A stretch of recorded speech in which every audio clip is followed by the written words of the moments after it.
अब कुछ महत्वपूर्ण तथ्य, कुछ इंपॉर्टेंट फैक्ट देखेंगे, ठीक है, क्योंकि फसलें आपकी कवर हो गई हैं सारी जितनी इंपॉर्टेंट थी मध्य प्रदेश की। अब क्या है, इनके फैक्चुअल डेटा को हम यहाँ पे देखेंगे और उनको पढ़ेंगे समझेंगे, ठीक। चलिए, तो मध्य प्रदेश में पन्ना को क्या बोला जाता है, आंवला जिला बोला जाता है, ठीक। जबलपुर को क्या बोला जाता है, तो जबलपुर को आम जिला बोला जाता है। बैतूल को क्या बोला जाता है, तो बैतूल को संतरा जिला बोला जाता है, ठीक है, यह घोषित किया गया है, ठीक है। अब कंफ्यूजन क्या होता है, लोग अनुसंधान केंद्र समझ लेते हैं, ये सिर्फ बोला जा रहा है, ठीक है, कि पन्ना को आंवला जिला, जबलपुर को आम जिला, बैतूल को संतरा जिला, ठीक है, लेकिन ये अनुसंधान केंद्र नहीं है, ठीक है। चलिए, अफीम उत्पादक जिला, अफीम उत्पादक जिला कौन सा है, मंदसौर, ठीक है, जहां पे अफीम का उत्पादन होता है।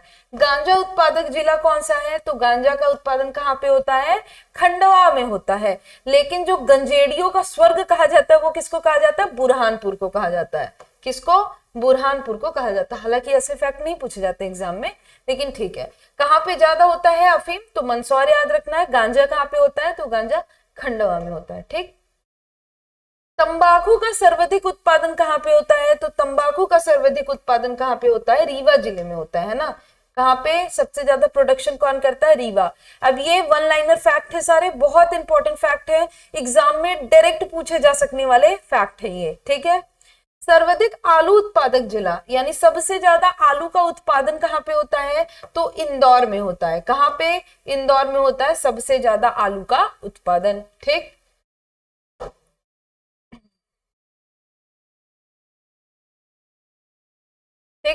सर्वाधिक प्याज का उत्पादन कहाँ पे होता है, तो सर्वाधिक प्याज कहाँ पे होता है, खंडवा। आलू कहाँ हो रहा था, इंदौर, प्याज कहाँ हो रहा है, खंडवा सबसे ज्यादा, ठीक है। अब सारे रिसर्च सेंटर देख लेते हैं। कुछ रिसर्च सेंटर तो हमने साथ साथ में जब वो फसल को पढ़े हैं तो उनके बारे में पढ़ लिया, लेकिन कुछ ऐसे रिसर्च सेंटर भी हैं जो फसल में नहीं आते हैं, उनको हम यहाँ पे देखेंगे, ठीक। तो अंगूर अनुसंधान केंद्र, अंगूर अनुसंधान केंद्र कहाँ पे है, रतलाम में है, ठीक है। कहाँ पे है, रतलाम में है। कपास अनुसंधान केंद्र, तो कपास पढ़ा था तो हमने वहां पे ये देख लिया। कहाँ पे कपास अनुसंधान केंद्र, खरगोन में है, ठीक है। आलू अनुसंधान केंद्र, अब ये डिफरेंस रखना है, लोग कहाँ कंफ्यूज हो जाते हैं। सर्वाधिक आलू कहाँ होता है, तो उसका जवाब कहाँ क्या है, इंदौर में होता है। लेकिन आलू अनुसंधान केंद्र कहाँ पे है, तो आलू अनुसंधान केंद्र कहाँ पे है, ग्वालियर में है, ठीक है। आम आम सर्वाधिक सॉरी आम अनुसंधान केंद्र, तो क्या बताया था मैंने, आम जिला। तो आम जिला बोलते जरूर जबलपुर को है, लेकिन अनुसंधान केंद्र का डिफरेंस रखना है, इसी में सबसे ज्यादा लोग कंफ्यूज होते हैं। तो आम जिला किसको कह रहे हैं, आम जिला कहते हैं जबलपुर को। लेकिन आम अनुसंधान केंद्र कहाँ पे है, तो रीवा गोविंदगढ़ में क्या है, आम अनुसंधान केंद्र स्थित है, ठीक है। पहला सेलरिच जैविक खाद्य संयंत्र, ये कहाँ पे है, सेलरिच जैविक खाद्य संयंत्र, तो ये भोपाल में है, ठीक है। प्रथम जैविक खेती की इकाई, यानी सबसे पहले जैविक खेती का काम कहाँ पे शुरू किया गया, तो इंदौर में शुरू किया गया। प्रथम जैविक खेती की क्या इकाई की स्थापना की गई। राज्य की जैविक कृषि नीति, तो कृषि नीति कब आई, जैविक कृषि नीति, ठीक है, ये ध्यान रखना है, ठीक। ये कब, तो 2 जुलाई 2020 को जैविक कृषि नीति आई है, ठीक है। फिर उसके बाद उद्यानिकी या हार्टिकल्चर, उद्यानिकी या हार्टिकल्चर विश्वविद्यालय, ठीक है, 2011 होगा ये, है ना, 2020 नहीं होगा, 2011, ठीक। चलिए कोई बात नहीं, टाइपिंग मिस्टेक हो गई थी, ठीक है। 2 जुलाई 2011, इसको सुधार लेना है, ठीक है। राज्य की जैविक कृषि नीति कब आई, 2 जुलाई 2011 को आई है, ठीक है। उद्यानिकी या हार्टिकल्चर महाविद्यालय कहाँ पे है, तो कहाँ पे है, मंदसौर में। कहाँ है, मंदसौर में है, ठीक। चलिए आगे चलते, इसको सुधार लेना है ना, मैंने काट दिया है। 2020 नहीं होगा, क्या होगा, 2011 होगा। चलिए, राज्य में 2 क्या है, कृषि विश्वविद्यालय है, ठीक है। क्या है, 2 कृषि विश्वविद्यालय हैं। कहाँ कहाँ पे है, जब मध्य प्रदेश में शिक्षा पढ़ाऊंगी ना मैं, तब भी उस टाइम पे मैं सारे जितने भी विश्वविद्यालय सब पे चर्चा करूंगी, तो इनके बारे में बिल्कुल आपको पता होना चाहिए, फिर उस दिन आपको बताना होगा, ठीक है। तो जवाहरलाल नेहरू कृषि विश्वविद्यालय, ये पहला कृषि विश्वविद्यालय था मध्य प्रदेश का। कहाँ पे है? तो जबलपुर में है। स्थापना कब हुई है? तो 1964 में हुई है, 1964 में हुई है। कहाँ पे है ये भी याद रखना है, स्थापना कब हुई है ये भी याद रखना है। जितने भी विश्वविद्यालय आएंगे, जैसे अभी वन पढ़ा तो वन विश्वविद्यालय थे, ठीक है, जनजातीय विश्वविद्यालय के बारे में पता चला, इसके बारे में पता चला, ठीक है। विजयाराजे सिंधिया कृषि विश्वविद्यालय, तो विजयाराजे सिंधिया कृषि विद्यालय कहाँ पे है? ग्वालियर में है। स्थापना कब हुई है? तो स्थापना कब हुई है? 2008 में। तो दोनों का ईयर भी याद रखना है, 1964 और 2008, ठीक। चलिए,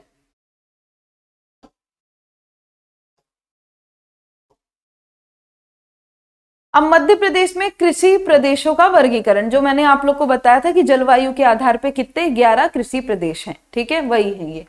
तो फसल क्षेत्र के आधार पे मध्य प्रदेश पांच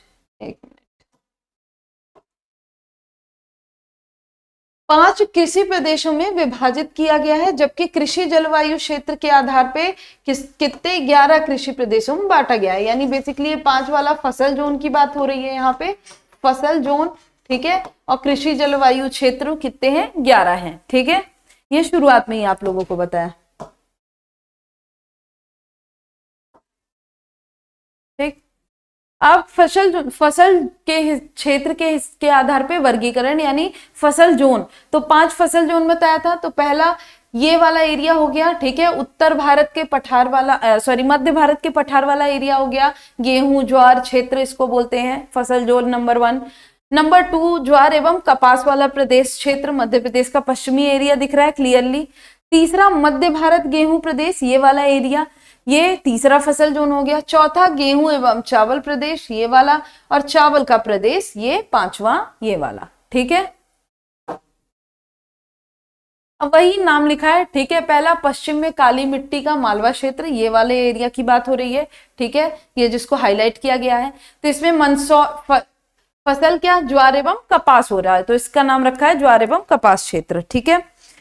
क्षेत्र मंदसौर, नीमच, रतलाम, झाबुआ, बड़वानी, हरदा, धार, देवास, उज्जैन, शाजापुर, इंदौर, खंडवा, खरगोन, ये वाले क्षेत्र आ रहे हैं इसमें। यानी बेसिकली पश्चिमी मध्य प्रदेश के जिले, जो कि ये क्लियरली यहाँ पे लोकेट किया गया है, और यहाँ पे भी क्या किया गया है? हाईलाइट किया गया है, ठीक है।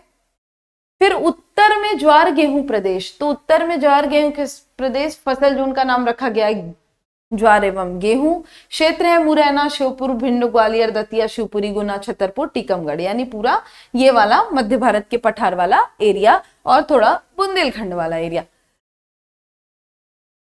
तीसरा है मध्य गेहूं प्रदेश, तो गेहूं प्रदेश नाम रखा गया है, फसल गेहूं होगी यहाँ की।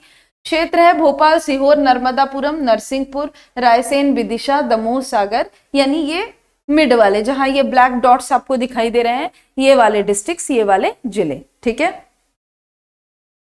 फिर है चावल गेहूं का प्रदेश, फसल कौन सा है? चावल और गेहूं, ठीक है। क्षेत्र है तो उत्तर में पन्ना, सतना, कटनी, उमरिया, जबलपुर, सिवनी और दक्षिण तक की पेटी शामिल है, ठीक है। यानी बेसिकली पूर्व और ये दक्षिण वाले, ये डॉट्स आपको नजर आ रहे होंगे, ठीक।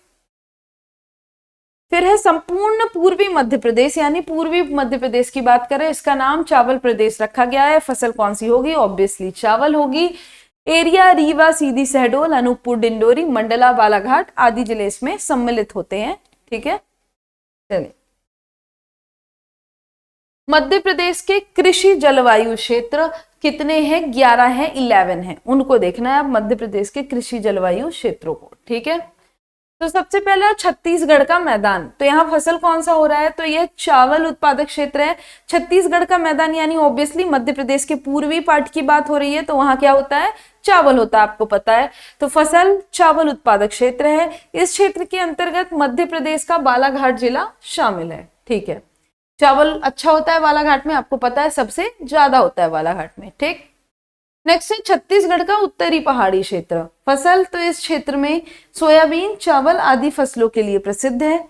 इस अगर क्षेत्र की बात करें तो इस क्षेत्र के अंतर्गत शहडोल, उमरिया, अनूपपुर, डिंडोरी, मंडला, सीधी, सिंगरौली का कुछ भाग आता है, ठीक है। तो ये पूर्वी डिस्ट्रिक्ट्स हैं सारे, ठीक। फिर है विंध्य पठार, तो यहाँ पे मुख्यतः गेहूं एवं चने का उत्पादन किया जाता है। क्षेत्र, तो इसके अंतर्गत कौन से डिस्ट्रिक्ट, सागर, दमोह, भोपाल, सीहोर, विदिशा एवं रायसेन जिले सम्मिलित होते हैं, शामिल होते हैं। ठीक है। ग्रिड क्षेत्र की बात करें तो फसल यह मुख्यतः ज्वार, सरसों का उत्पादन किया जाता है यहाँ पे। क्षेत्र, तो इनके अंतर्गत आता है श्योपुर, मुरैना, भिंड, ग्वालियर, अशोकनगर, ठीक है, पूर्णतः, और शिवपुरी और गुना का अंशतः, यानी कुछ पार्ट आता है इसके अंदर है। ठीक। 7th है आपका बुंदेलखंड क्षेत्र। फसल कौन सी होती है यहाँ पे, तो फसल यहाँ पे मुख्यतः कौन सी होती है, ज्वार, तिल एवं गेहूं का उत्पादन किया जाता है यहाँ पे। ठीक है। क्षेत्र यानी कौन से एरिया आते हैं, तो इसमें दतिया, टीकमगढ़, छतरपुर, पूर्णतः एवं शिवपुरी का कुछ भाग आता है, कुछ पार्ट आता है। ठीक है। फिर बात करते हैं सतपुड़ा पठार का। तो फसल, तो यहाँ मुख्यतः ज्वार, मक्का एवं गेहूं का उत्पादन किया जाता है। क्षेत्र की बात करें तो इसके अंतर्गत बैतूल, छिंदवाड़ा जिले सम्मिलित हैं। ठीक। 9th मालवा का पठार। तो मालवा के पठार का मुख्यतः फसल कौन सा होगा, जो काली मिट्टी में अच्छी हो रही है, सोयाबीन सबसे ज्यादा होता है, तो भाई सोयाबीन का क्षेत्र। इसके अंतर्गत नीमच, मंदसौर, रतलाम, उज्जैन, शाजापुर, देवास, आगर मालवा, राजगढ़, पूर्णतः एवं धार, झाबुआ के जिले के कुछ भाग आते हैं। ठीक है। फिर आता है आपका निमाड़ क्षेत्र। फसल, तो यह क्षेत्र मुख्यतः कपास एवं मूंगफली के लिए प्रसिद्ध है। ठीक है। यहाँ पे भी काली मिट्टी होती है, और कपास, मूंगफली दोनों काली मिट्टी में अच्छी होती है। ठीक है। इसके अंतर्गत खंडवा, बुरहानपुर, बड़वानी, खरगोन एवं हरदा जिला पूर्णतः तथा धार जिले के कुछ भाग आते हैं, कुछ पार्ट आता है। ठीक है। तो ये 10 हो गया। अब बचा एक कृषि जलवायु क्षेत्र, इसका नाम क्या है, झाबुआ का पहाड़ी क्षेत्र। ठीक है। तो फसल, तो यहाँ मुख्यतः कपास एवं ज्वार उगाया जाता है। क्या क्या, कपास और ज्वार उगाया जाता है। ठीक है। इसके अंतर्गत धार एवं झाबुआ जिले के कुछ क्षेत्र सम्मिलित हैं, कुछ क्षेत्र आते हैं। ठीक है। तो ये हो गए मध्य प्रदेश के 5 फसल जोन और 11 जलवायु क्षेत्र। ठीक है। अब कहाँ पे कौन सा चीज सबसे ज्यादा होता है, वो वाला फैक्ट है ये। ठीक है।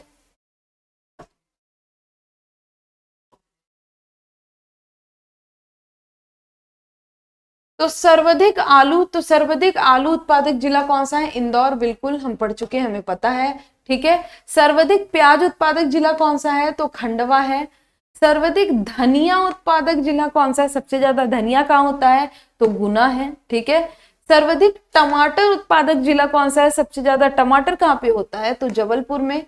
सर्वाधिक मटर उत्पादक जिला, यानी सबसे ज्यादा मटर कहाँ पे होता है, तो जबलपुर में होता है। ठीक है।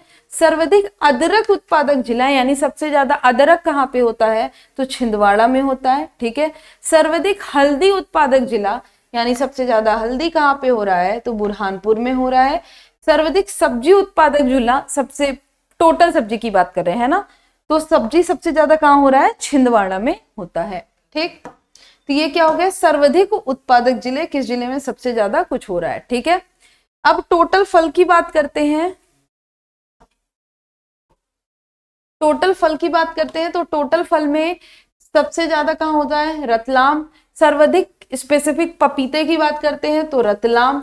सबसे ज्यादा अंगूर, तो रतलाम। अमरूद रीवा में सबसे ज्यादा होता है। मसाला बुरहानपुर में।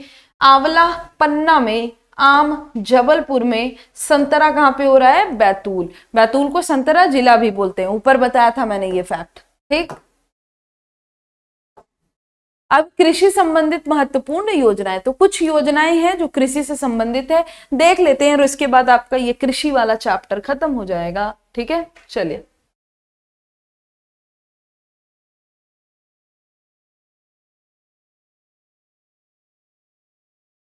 तो भावांतर भुगतान योजना, सबसे पहला भावांतर भुगतान योजना दिख रहा है, बहुत ही फेमस है, बहुत ही न्यूज में रहा है, बहुत ज्यादा करंट में रहा है। ठीक है। तो भावांतर भुगतान योजना 16 अक्टूबर 2017 से प्रारंभ की गई है। ठीक है। कहां से की गई थी, तो सागर के खुराई ग्राम से, बहुत इंपॉर्टेंट है, याद रखना है। ठीक है। 16 अक्टूबर 2017 सागर के खुराई ग्राम से। ठीक है। इस योजना का मुख्य उद्देश्य किसानों को समर्थन मूल्य दिलाना है, यानी एमएसपी, मिनिमम सेलिंग प्राइस, ठीक है, मिनिमम सेलिंग प्राइस दिलाना है। यानी कि एक सरकार ने एक स्टैंडर्ड सोच लिया कि भाई किसानों का अगर कोई चीज उगाने में 5 रुपए का खर्चा हो रहा है तो इनको 2 रुपए का फायदे के साथ 7 रुपए में बिकना ही चाहिए। तो मिनिमम मान लो कोई प्राइस फिक्स कर लिया गया, मार्केट में इतना ज्यादा हो गया कि 2 रुपए में लोग खरीद रहे हैं, तो इनका तो भाई नुकसान ही है ना। तो इनको एमएसपी दिया जाएगा, यानी अगर मार्केट में फॉर एग्जांपल सिर्फ ये 2 रुपए में ही बिक पा रहा है इनका सामान, तो जो 2 और 7 का डिफरेंस है, यानी कि 7 माइनस 2 तो बच कितना है, कितना रहा है 5, तो ये 5 कौन देगा, गवर्नमेंट देगा। यही कहलाता है एमएसपी, ठीक है। मतलब समझने के लिहाज से आप एक छोटे नंबर के साथ इसको बहुत आराम से समझ सकते हो, ठीक है। तो ये जो प्राइस डिफरेंस है वो गवर्नमेंट पे करेगी, वो कहलाता है एमएसपी, ठीक है। तो एमएसपी दिलाना तथा मंडियों के भाव में होने वाले उतार चढ़ाव के करार में होने वाली हानि से सुरक्षित रखते हुए उन्हें सुरक्षा कवच प्रदान करना। क्योंकि आप बहुत बार न्यूज वगैरह में देखते होंगे ना, किसान अपना पूरा सब्जी या फिर पूरा फसल नाले में बहा दे रहे हैं, फेंक दे रहे हैं कि क्या करेंगे। तो आप लोग सोचते होंगे ना कि क्या मतलब ये करने का, उगा तो लिए हैं, जितने में बिक रहा है उतने में बेच दो। तो भाई समझो आप इस बात को कि अगर उनको उगाने में 5 रुपए का खर्चा हुआ है, ठीक है, कितने का, 5 रुपए का अगर उनको बेचारों को खर्चा हुआ है, ठीक है, इसको मार्केट ले जाके बेचने में उनका 3 रुपए का भी खर्चा हो रहा है, तो वो 3 रुपए खर्चा क्यों और करें, क्योंकि इनको मान लीजिए मार्केट जाके भी 5 ही रुपए मिलना है, तो ये क्या कह रहे हैं, ये कह रहे हैं हम फेंक ही देंगे, इससे अच्छा 3 रुपए और क्यों खर्चा करें, समझ रहे हैं, इसलिए।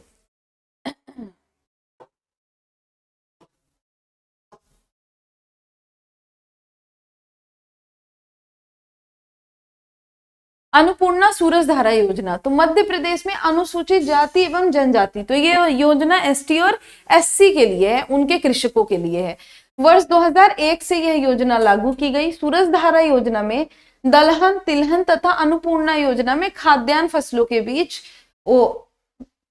एक मिनट, कुछ वर्ड छूट गया, एक मिनट जस्ट, इसलिए सेंटेंस खराब हो रहा है।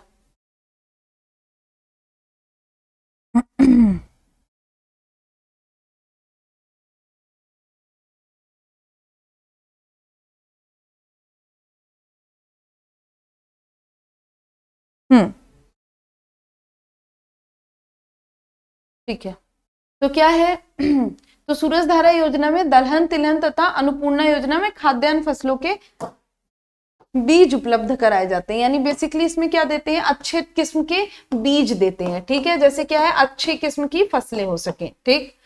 प्रधानमंत्री फसल बीमा योजना, तो नरेंद्र मोदी ने सीहोर से 18 फरवरी 2016 को इस योजना की शुरुआत की थी। तो डेट याद रखना है, साथ में आपको क्या याद रखना है, सीहोर याद रखना है कि शुरुआत कहां से हुई है, ठीक है।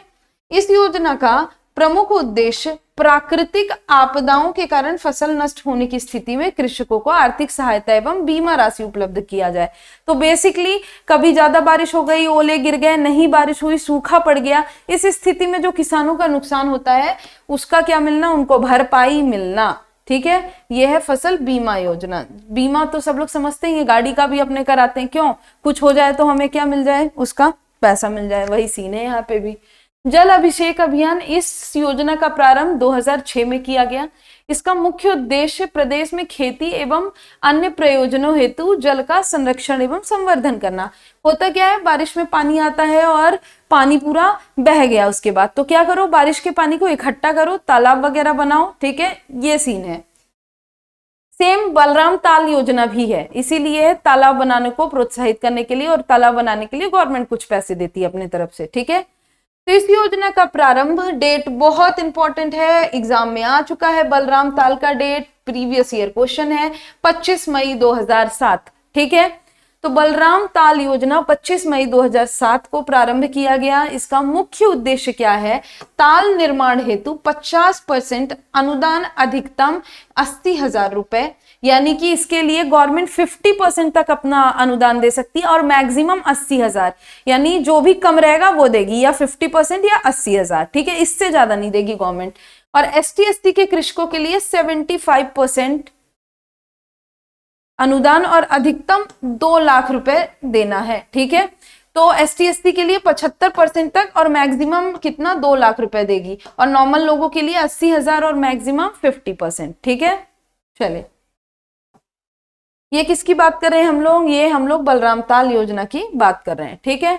अब दो और योजना है आपकी खेत तालाब योजना। तो इस योजना का प्रारंभ डेट याद रखना है, जैसे कि बोल रही हूं मैं लगातार, 22 मई 2007 से किया गया। इसका मुख्य उद्देश्य क्या है, खेत में वर्षा जल को रोकने और मेड़ बनाने के लिए अधिकतम 16,000 रुपए का सरकारी अनुदान देना। तो सरकार इसमें मैक्सिमम 16,000 रुपए प्रदान करेगी, ठीक।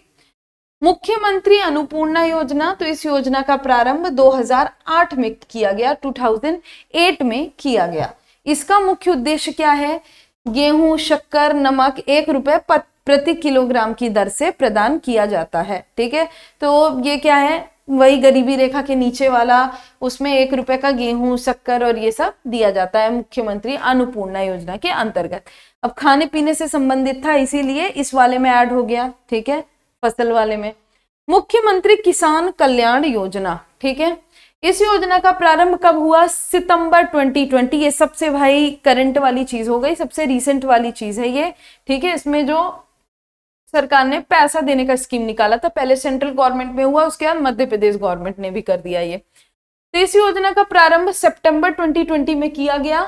इसका उद्देश्य 10,000 रुपए प्रति वर्ष किसानों को आर्थिक स्थिति में सुधार करना है, यानी किसानों को हर साल 10,000 रुपए देना है और उनकी आर्थिक स्थिति में सुधार करने की कोशिश करना है, ठीक है।